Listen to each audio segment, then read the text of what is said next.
मेरे प्रिय भाई और बहनों, कई साल पहले एक पत्रिका में मैंने एक कार्टून देखा।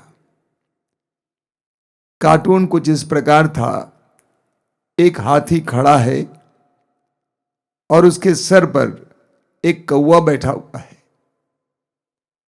अचानक हाथी ने लम्हाई ली और कहा, मैं थक गया हूं। तो कौवे ने पूछा, तुमने किया क्या है? थकने के लिए तुमने क्या किया है? आज के आधुनिक इंसान के जीवन में भी कुछ ऐसा ही हो रहा है। अच्छे से अच्छा भोजन करने के बाद, बढ़िया से बढ़िया वस्त्र पहनने के बाद, कम से कम व्यायाम करने के बाद भी वो अपने में थकान महसूस करता है। कभी कभी लोग बोलते भी हम थक गए हैं। ये कैसी थकान है? ये आत्मिक थकान है, स्पिरिचुअल एग्जॉर्शन। एक पेड़ के अंदरूनी भाग खत्म होने के बाद उस पेड़ में कितना दम रहेगा, कितनी हरियाली रहेगी, कितना वो फल देगा।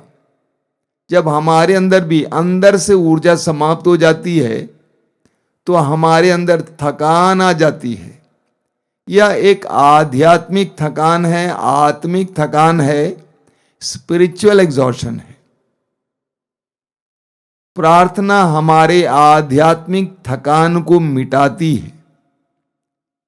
प्रार्थना हमें शक्ति से, ऊर्जा से भर देती है। सुसमाचारों में हमें पढ़ने को मिलता है कि प्रभु यीशु अपने शिष्यों को छोड़कर बड़े सवेरे उठकर एकांत में जाकर प्रार्थना किया करते थे। उस एकांत में जहां कोई नहीं था, निर्जन प्रदेश में, अब अंधेरा ही था, प्रभु यीशु क्या कर रहे थे? ऊर्जा प्राप्त कर रहे थे। पिता की ओर से उनकी ओर ऊर्जा बह रही थी, सामर्थ्य बह रहा था, ज्ञान बह रहा था, प्रेम बह रहा था, शांति बह रही थी। बड़े सवेरे प्रभु मानो इकट्ठा कर रहे थे, सामर्थ्य बटोर रहे थे, शक्ति प्राप्त कर रहे थे।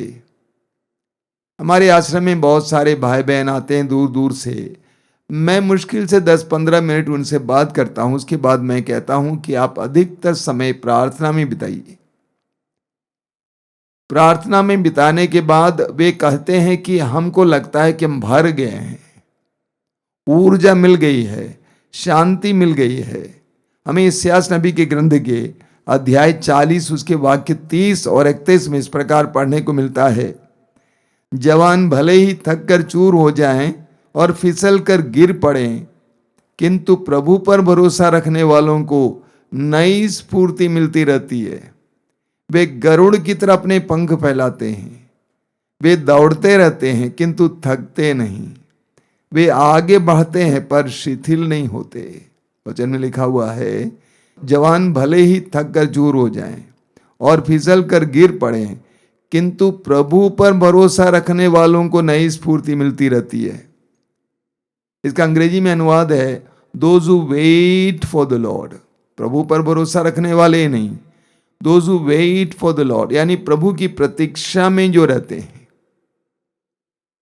यानी जो प्रभु के साथ जुड़े हुए होते हैं, जो प्रार्थना में समय बिताते हैं, उनके बारे में बताया गया है उन्हें नई स्फूर्ति मिलती रहती है।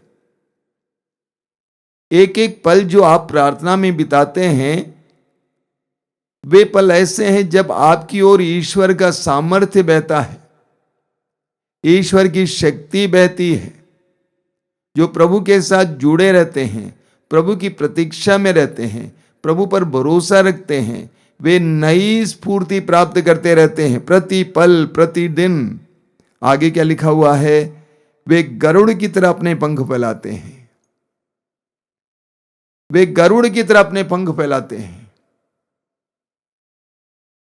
वे सामर्थ्यवान हो जाते हैं, वे दौड़ते रहते हैं किंतु थकते नहीं।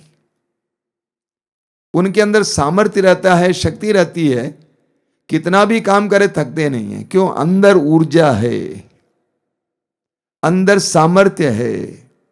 वे आगे बढ़ते हैं पर शिथिल नहीं होते हैं, बड़ी तेजी से आगे बढ़ते हैं, शिथिल नहीं होते हैं, भटकते नहीं हैं, गिड़गिड़ाते नहीं हैं, मार्ग से अलग नहीं जाते हैं।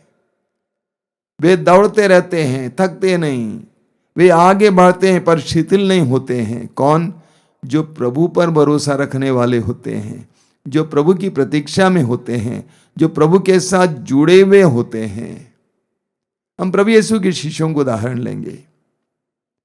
आप जानते हैं प्रभु यीशु की मृत्यु के बाद वे टूट गए थे, उनके सारे सपने चकनाचूर हो गए थे। प्रभु के पुनरुत्थान के बाद उनके अंदर ताजगी आ गई, जान आ गई, और प्रभु ने उनसे कहा प्रेरित चरित्र अध्याय 1 वाक्य 4 और 5 में कि तुम पवित्र आत्मा की प्रतीक्षा में रहोगे। आगे हम पढ़ेंगे प्रेरित चरित्र के अध्याय 1 वाक्य 14 में कि वे मां मरियम और अन्य नारियों के साथ प्रार्थना में समय बिताए। करीब 10 दिन तक वे लगातार प्रार्थना में लीन रहे, प्रार्थना में लीन रहे, और उसका नतीजा प्रेरित चरित्र अध्याय 2 में आप पढ़ेंगे। प्रार्थना के अंत में क्या होता है? पवित्र आत्मा उनके ऊपर आग के जीवों के रूप में उतर आता है। पवित्र आत्मा की आग से वे भर जाते हैं, पवित्र आत्मा की ऊर्जा से भर जाते हैं, पवित्र आत्मा की शक्ति से भर जाते हैं, उत्साह से भर जाते हैं। आग से भरने का मतलब यह है उत्साह से भर जाते हैं।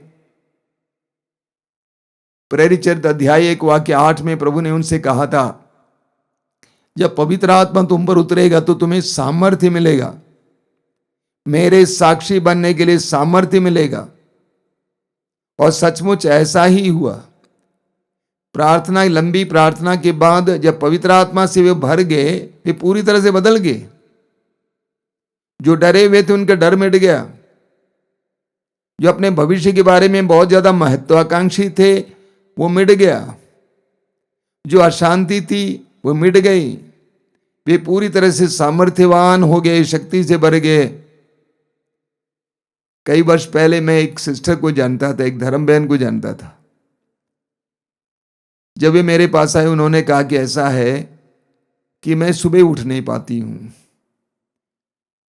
कॉन्वेंट में, मठ में सुबह सुबह उठकर बहनें प्रार्थना करती हैं, मैं नहीं कर पाती थी। मुझे बहुत थकान महसूस होती थी और मैं सो जाती थी। और जब भी मुझसे पूछा गया कि ऐसा क्यों है तो मैं बोला करती थी कि मुझे लो प्रेशर है। वे इस तरह सोती थी कि लोगों ने उसको नाम दिया कि सिस्टर लो प्रेशर। अब वही सिस्टर एक करिश्माई साधना में भाग लेने गई, वे पवित्र आत्मा से भर गई।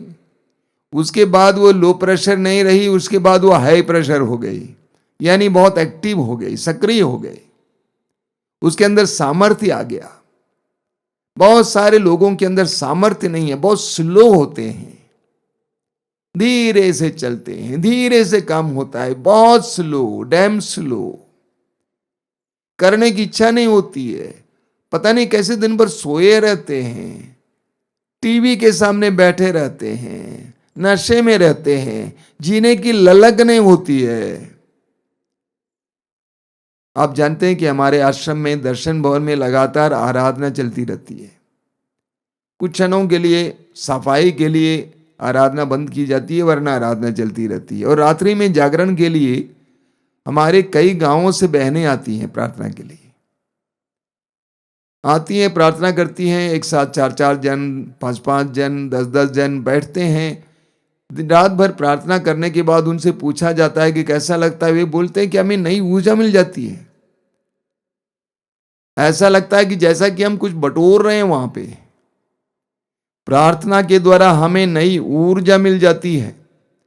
मत्ती के समाचार के अध्याय 4 में, उसके वाक्य 4 में प्रभु यीशु कहते हैं, मनुष्य केवल रोटी से ही नहीं जीता है, बल्कि परमेश्वर से मुख से निकलने वाले हर एक वचन से जीता है।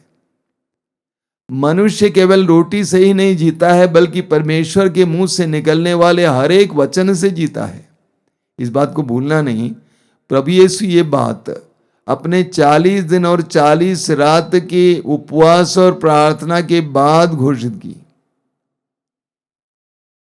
ये उनकी घोषणा 40 दिन और 40 रात की प्रार्थना के बाद हुई है। प्रभु क्या बताना चाहते हैं? सामर्थ्य, शक्ति तुम्हें सिर्फ रोटी से नहीं मिलती है।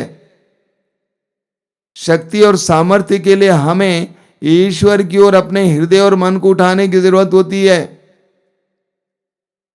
जानवर सिर्फ खाने से संतुष्ट होता है, लेकिन हम मनुष्य हैं, हम खाने से ही संतुष्ट नहीं हो सकते हैं। तो प्रभु यीशु 40 दिन और 40 रात उपवास और प्रार्थना किए। लूकास के समाचार के अध्याय 4 वाक्य 14 में हम पढ़ते हैं। और उसके बाद जब वे गलीलिया पहुंच गए, वचन में लिखा हुआ है वे पवित्र आत्मा के सामर्थ्य से भरपूर होकर वहां पहुंच गए। पवित्र आत्मा के सामर्थ्य से भरपूर होकर वहां पहुंच गए। 40 दिन और 40 रात के उपवास के बाद उनका शरीर बिल्कुल दुर्बल हो गया था, लेकिन वह आध्यात्मिक रूप से संपन्न होकर, सशक्त होकर गलीलिया पहुंच जाते हैं। और वहां पहुंचते ही भीड़ के भीड़ उनके चारों ओर इकट्ठी होने लगती है, उनकी ख्याति बढ़ जाती है। प्रेरित चरित्र के अध्याय 10 वाक्य 38 में पढ़ते हैं, प्रभु यीशु को ईश्वर ने पवित्र आत्मा तथा सामर्थ्य से भर दिया और वे चारों ओर घूम घूम कर भलाई करते रहे और शैतान के वश में पड़े रोगियों को चंगा करते रहे। तो प्रभु यीशु को सामर्थ्य और शक्ति पिता से प्राप्त होती थी।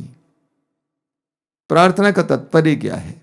जब मैं प्रार्थना के बारे में बोला करता हूं, लोग सोचते हैं प्रार्थना का मतलब है मांगना मांगना मांगना। अधिकतर लोगों के लिए मांगना होता है और बोलते भी हैं हमने जो मांगा प्रभु ने दिया। प्रार्थना, मांगना प्रार्थना का एक छोटा सा हिस्सा है। प्रार्थना का तात्पर्य है प्रभु से जुड़ना। प्रार्थना का तात्पर्य मेरा अपने मुक्तिदाता, अपने सृष्टिकर्ता ईश्वर के साथ जुड़ना, एक रिश्ता जोड़ना। प्रभु यीशु ने कहा योहन के समाचार के अध्याय 15 वाक्य 5 में, मैं दाखलता हूं और तुम डालियां हो। मैं दाखलता हूं और तुम डालियां हो। जो मुझ में रहता है और मैं जिसमें रहता हूं वही बहुत फलता है, क्योंकि मुझसे अलग रहकर तुम कुछ भी नहीं कर सकते। प्रभु कहते हैं कि यदि तुम मुझ में रहो और मैं तुम में रहूं, हमारे बीच में एक रिश्ता हो जाए, तो जीवन का रस तुम्हारी ओर बहेगा और तुम फलवंत हो जाओगे। हम जितना प्रभु के साथ जुड़ते हैं उतना हमारे अंदर ईश्वरीय जीवन आ जाता है, उतना हमारे जीवन में फल दिखाई देते हैं।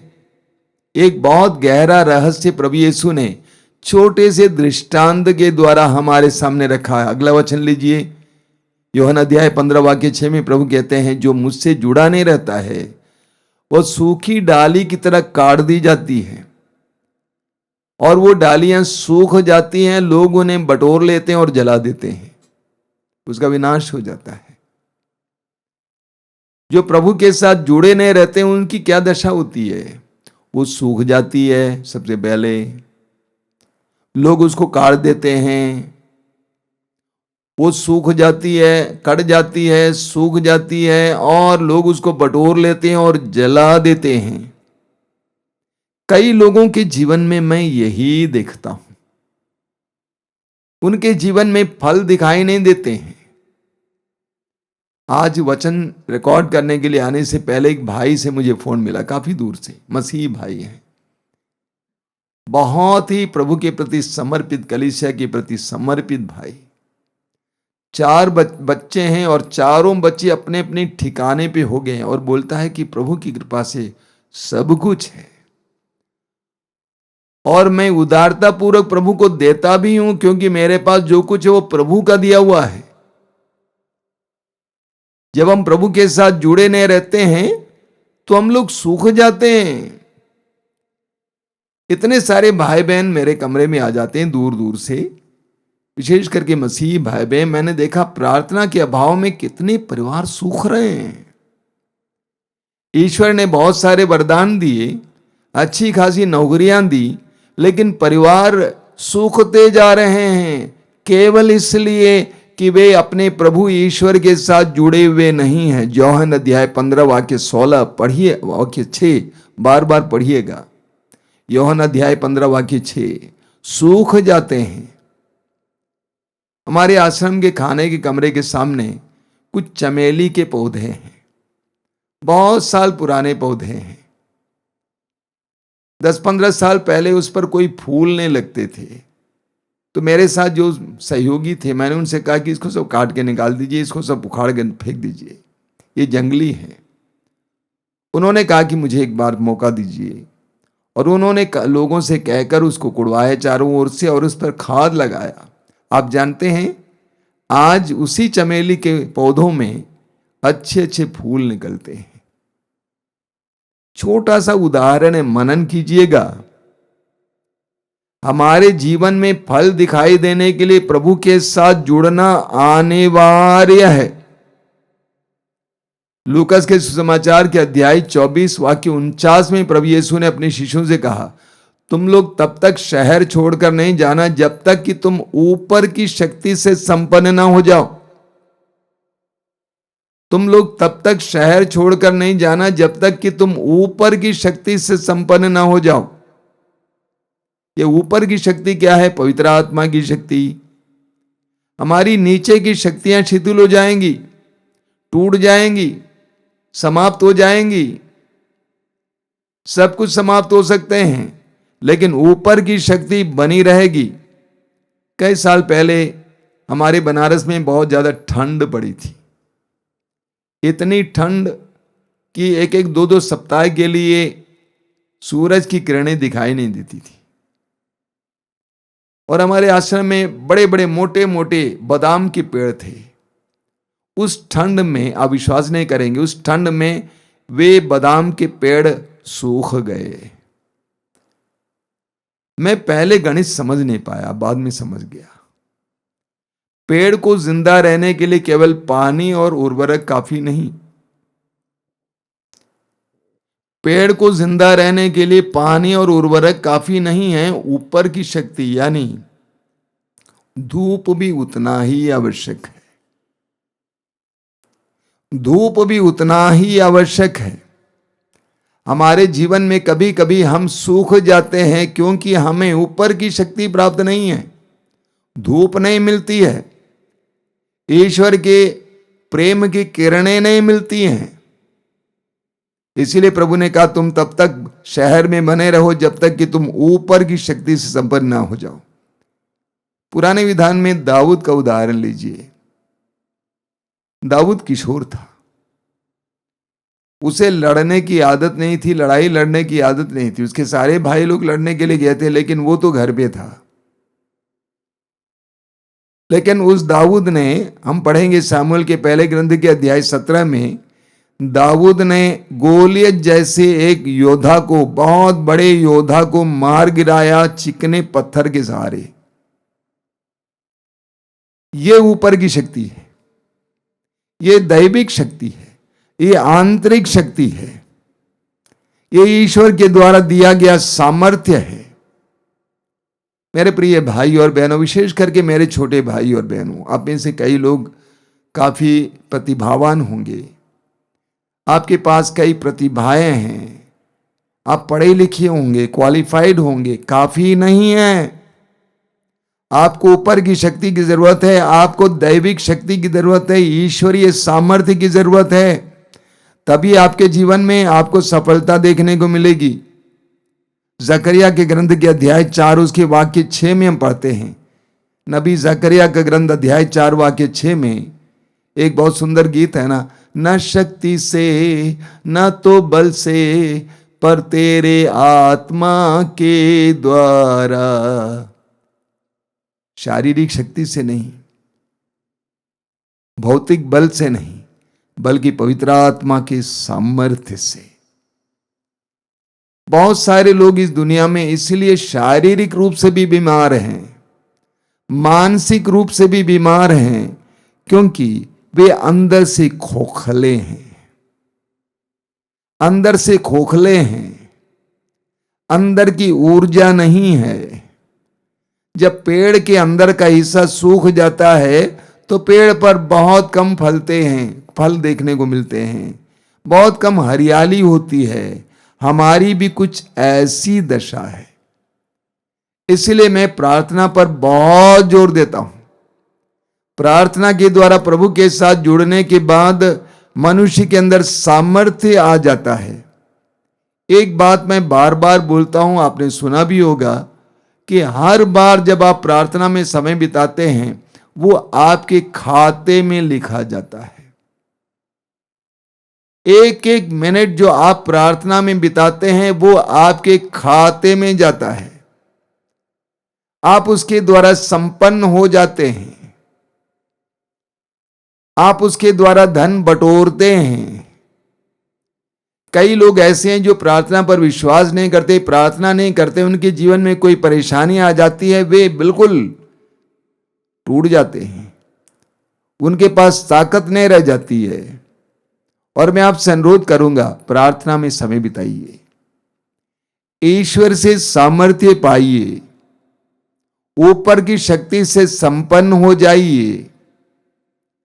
प्रभु ईश्वर हम सबको अपने सामर्थ्य से भरना चाहता है, अपनी शक्ति से भरना चाहता है। प्रभु ईश्वर चाहता है कि हम बहुत फल उत्पन्न करें। योहन के समाचार के अध्याय 15 वाक्य 8 में प्रभु यीशु कहते हैं, मेरे पिता की महिमा इसमें है कि तुम बहुत फल उत्पन्न करो और मेरे शिष्य बने रहो। ईश्वर चाहता है कि जो पौधा उसने रोपा है वो बहुत फले, बहुत फूले। ये ईश्वर की महिमा है। ईश्वर कभी भी नहीं चाहता है कि हम लोग सूखे बने रहेंगे। वो चाहता है कि हम लोग हरे भरे बने रहें, बहुत फलवंत हो जाएं। उसके लिए जरूरी है कि हम उसके साथ जुड़ें, हम थके ना जीवन में।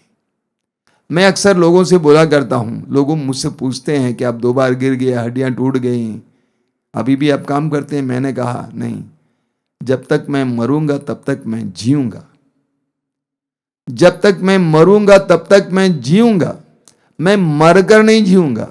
कई लोग मरा मरा सा जीवन जीते हैं, कई लोग जिंदे नहीं हैं बल्कि जिंदी लाश हैं। ऐसा नहीं होना चाहिए।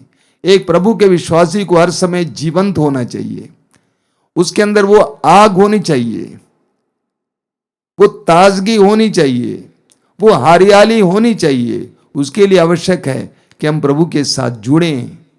हम जितना प्रभु के साथ जुड़ेंगे उतना हमारे अंदर सामर्थ्य आएगा, शक्ति आएगी।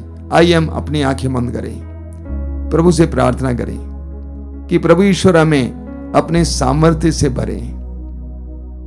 हम दुर्बल हैं, हमारी दुर्बलताएं हैं, हमारे अंदर अलग अलग प्रकार की कमजोरियां हैं। कभी कभी हम लोग टूट भी जाते हैं, लेकिन हमारे लिए जीवन का स्रोत खुला हुआ है। प्रकाशना ग्रंथ के अध्याय 1 वाक्य 18 में प्रभु यीशु कहते हैं, डरो नहीं, आदि और अंत मैं हूं, जीवन का स्रोत मैं हूं। मैं मर गया था, देखो मैं अनंत काल तक जीवित रहूंगा। यीशु जीवन का स्रोत है। हम यीशु के पास आए हैं, यीशु पर विश्वास करते हैं और वो जीवन हमारी ओर बराबर बहे। हम सतत हरे भरे बने रहें, हम सतत फलवंत बने रहें। प्रभु यीशु इन वचनों को सुनने वाले मेरे भाई बहनों को आशीर्वाद दीजिए। तेरा सामर्थ्य इस समय उनकी ओर बहने दीजिए, उन्हें शक्ति दीजिए, उन्हें विश्वास का वरदान दीजिए, तेरे करीब आने के लिए कृपा दीजिए, प्रार्थना में तेरे साथ जुड़ने के लिए कृपा दीजिए। धन्यवाद यीशु, धन्यवाद। तेरी स्तुति, तेरी आराधना, तेरी महिमा हो।